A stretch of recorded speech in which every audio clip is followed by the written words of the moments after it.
In Greek mythology, few heroes are as famous as Heracles, known to the Romans as Hercules.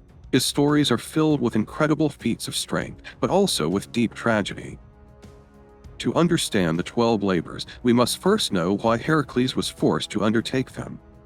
Heracles was the son of Zeus, an immortal woman named Alcmene.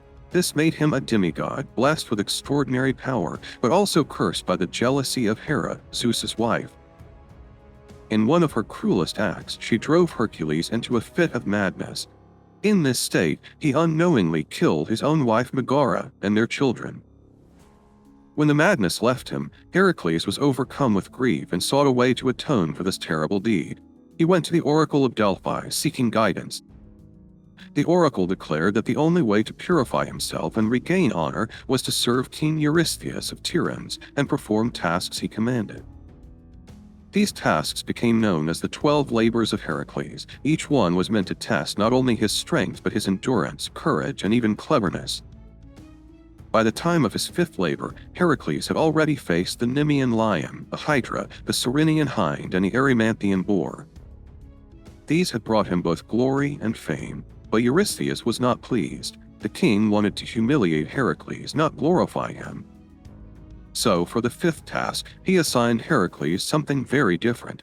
Instead of battling monsters, he was ordered to clean the Augean Stables. The stables belonged to King Augeas of Elis.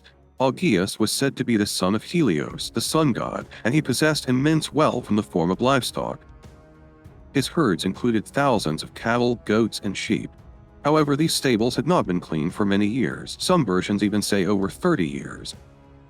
The filth inside was so great that it was considered impossible for one man to clean it in a single day. Eurystheus, the king who assigned Heracles these labors, chose this task with the hope of humiliating him. After all, slaying monsters like the Nemean lion or the hydra had brought Heracles fame and honor, but cleaning stables seemed demeaning and disgraceful. Heracles, however, approached the challenge with his characteristic determination. He went to King Augeas and offered to clean the stables in just one day. Interestingly, Heracles did not reveal that this was part of his labors. Instead, he made a deal with Augeas. If he succeeded, he would receive a tenth of Augeas's cattle as payment. The king, thinking it was an impossible task, agreed. Now came the question of how to achieve it.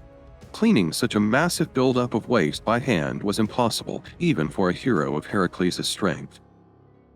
So instead of relying only on brute force, Heracles used his intelligence. He dug large trenches and then diverted the course of two mighty rivers, the Alpheus and the Peneus. By rerouting the flow of water straight into the stables, he created a natural flood that washed away years of filth in a single day. When Augeas discovered that Heracles had succeeded, he refused to honor their agreement. He argued that Heracles had acted under orders and therefore did not deserve payment. A dispute followed.